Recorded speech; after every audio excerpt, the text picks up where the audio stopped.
Right, so the fallout from Keir Starmer, aka War Crimes Keith, for his comments on LBC, which we've all heard by now, where he told Nick Ferrari that Israel does have the right to cut off electricity and water, when that was specifically put to him, has been huge. At the time I covered it in another video, some dozen councillors had resigned, that has risen, and it isn't just councillors quitting either. What hasn't helped have been the actions by the party since, a letter to councillors trying to clarify their position, which was ridiculed, followed by confirmation that the party diktat on banning elected officials attending pro-Palestine rallies was still in place. Starmer being put on the spot in an interview himself, now denying he ever said he backed Israel committing a war crime, which we all heard him do.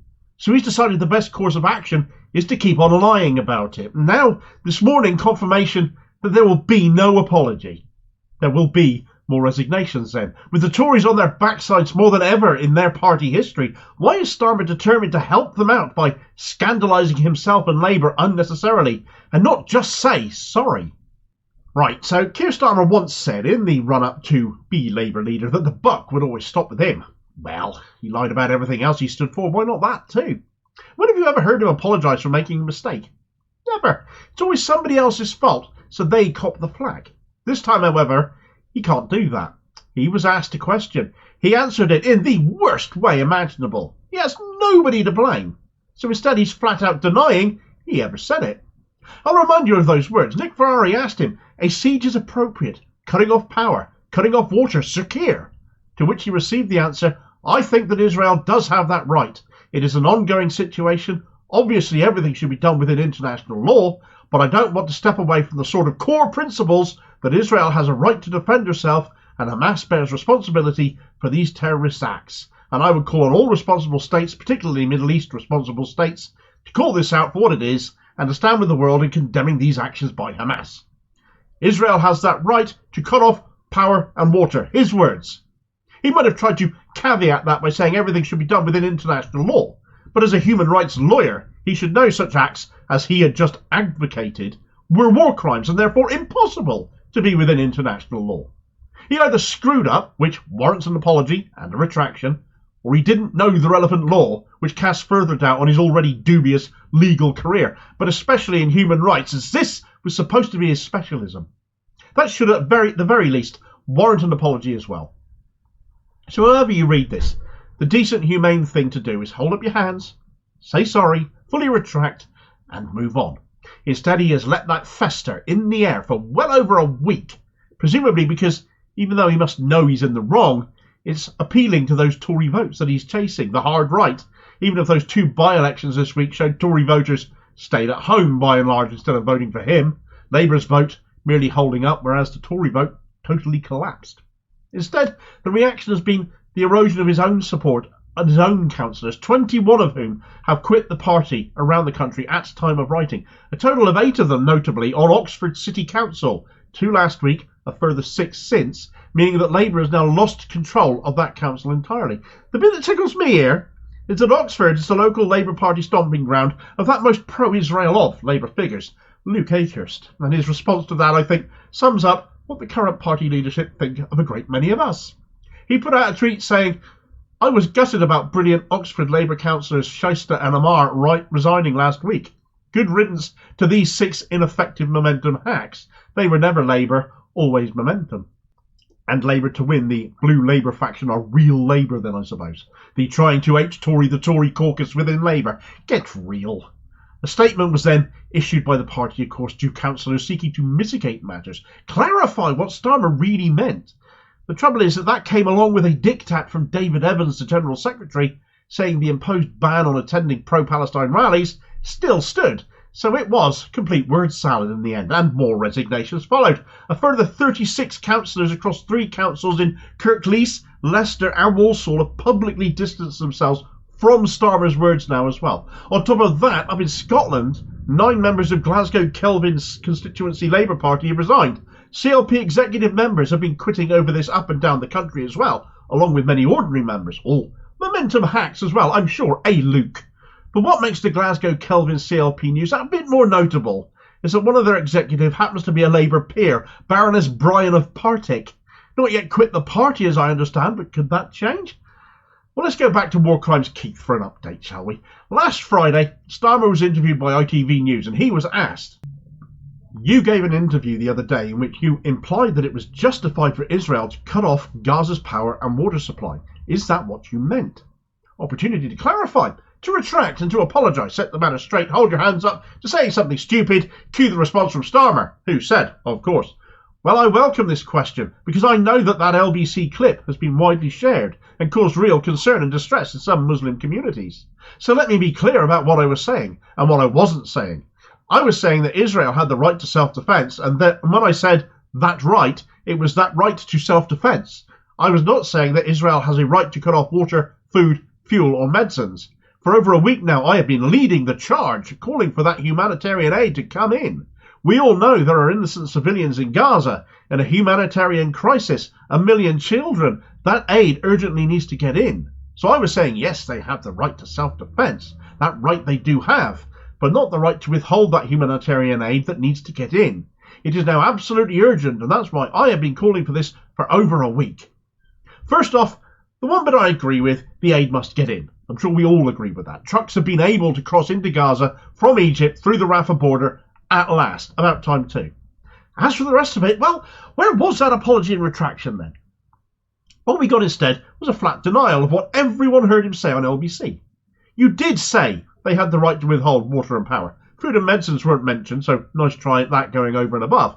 But that recording isn't going to go away, and it says what it says. It can't lie. It doesn't lie, unlike you. And this story won't either, for as long as Starmer basically insists we all misheard him, or we misunderstood him. It seems pretty damn clear to me what he said, even if that wasn't what he meant. Either way, apologise for confusion caused if that's the case, but he can't do it. He cannot accept having made a mistake, so who are we to believe him now and not then? Why would we trust the word of someone who lies like he does anyway, lies like a rug? It smacks of a little bit of panic coming as well that he's gone this far though. As usually he just ignores his critics and carries on regardless. He's got a hell of a lot of them right now. Those protests we've been seeing in London, in Glasgow, in Liverpool, some of the biggest demos we've seen in this country, there's no denying it. Certainly the largest pro-Palestine ones. They're all shouting Rishi Sunak, shame on you. But they're also out there shouting Keir Starmer, shame on you. On this Israel-Palestine matter, there's no moral high ground for either of the two main parties. The public is disgusted with both. That panic I mentioned, though, is that this harms Labour more than it does the Tories, since some 30 Labour parliamentary seats in this country rely on the strong Muslim vote coming out for them. Typically Muslims do, by and large, vote Labour rather than Tory. And with this flat refusal to meaningfully accept his wrongdoing, that refusal to apologise, those are significant numbers of seats that Labour could lose if, like we've seen Tory voters do in both by-elections this week, they choose to stay at home. He has, of course, insulted them even further. He said in that most recent interview that he'd been leading the charge for humanitarian aid to get in. He had to get another lie in, didn't he? All Starmer has done all week is cheer-led for Netanyahu. It's been a toss-up as to whose head is further up that man's posterior right now, that I suppose, since Sunak is actually in Israel, we'll have to give him a literal head start.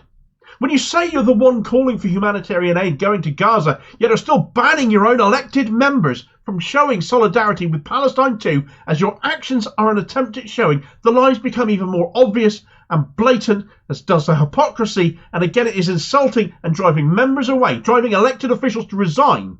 If you don't do something meaningful, if something doesn't basically come from Starmer himself at this point, in the form of an apology and a retraction, well, this weekend we're no closer to that apology. So more resignations are probably on the cards. Cue Lisa and Andy to do the damage limitation on Laura Kuenssberg's show this morning. Once more, an improvement this week with the continued lack of Kuenssberg and the presence of Victoria Derbyshire once more instead. Because Derbyshire put to Andy, he, Starmer, was asked on LBC if an Israeli siege was appropriate, including cutting off power, cutting off water, and he replied, "I think Israel does have that right." Why did he say that? Andy responded by saying he's clarified that this week, that he was answering the previous question, and then went on to talk about the importance of international law. I was with Keir on the 7th of October when we held a vigil at Labour Party conference in support of Israeli civilians and what had happened with the horrendous Hamas attack. He made the point at that vigil that international law must be respected and upheld, and he's made it many, many times. quick denial. He was answering the previous question, was he? How come Starmer hasn't said that previously when he was interviewed by ITV then? He claims he was misunderstood, so come on, at least get your lies straight. And then, of course, Nandy deflects onto a vigil for the Israeli victims and makes claims that can't be substantiated regarding Starmer and international law. We only have her word for it because he has made comments this week implying he either does not respect international law or doesn't understand it. Derbyshire responded to all of this by saying, the problem is it took him 9 days to issue the clarification you just referenced, and in that time a number of people in Britain's Muslim community have expressed anger at what he said and at the position of the Labour Party. Various Muslim councillors have resigned. The Labour Muslim Network has asked for an apology. Will they get one? Yes! Ask directly. At last, somebody in the media has done it. So come on, Nandy. Tell us when Keith is finally going to give Muslims around this country the apology they are owed by him. Nandy responded by saying, we can't apologise for holding a position we've never held. Keir has been clear and consistent on this. Forget it, Lisa. Not interested in a fudge. Starmer holds a consistent position for only as long as the wind blows in that direction, and Derbyshire wasn't having any of this either. She chipped back in with, he wasn't clear on that day with LBC though, was he? Cue more waffle from Nandy that I won't bother going into here. Suffice to say, there's no apology coming. There isn't even a conscious acknowledgement that they've done anything wrong at all. Keir Starmer is acting like the world's dumbest scumbag right now, and only seems set on consolidating his position there, no matter how much backlash he faces as the death toll in Palestine increases to the point nearly 5,000 are dead, over 1,200 of those are children, so many have died in fact they've run out of body bags in Gaza now, and coffins are having to be trucked in, along with that aid. He thinks he knows better than us, he thinks he is better than us, he's as arrogant as he is insulting, and we need better, far, far better than him to lead this country. I for one am sick of being embarrassed by those who keep getting given the top job in this country. Thanks for watching. I hope you found this video useful. Please like, share and subscribe if you did. More content out daily. Do have your say on this in the comments below as well and be part of the conversation. What do you think of Starmer's position here and what he is doing? What do you think it will take to get an apology out of him, if there is anything? Do let me know. Meanwhile, here's a video recommendation where Muslims are already deserting the party and he's making things worse. I'll hopefully catch you on the next vid. Cheers, folks.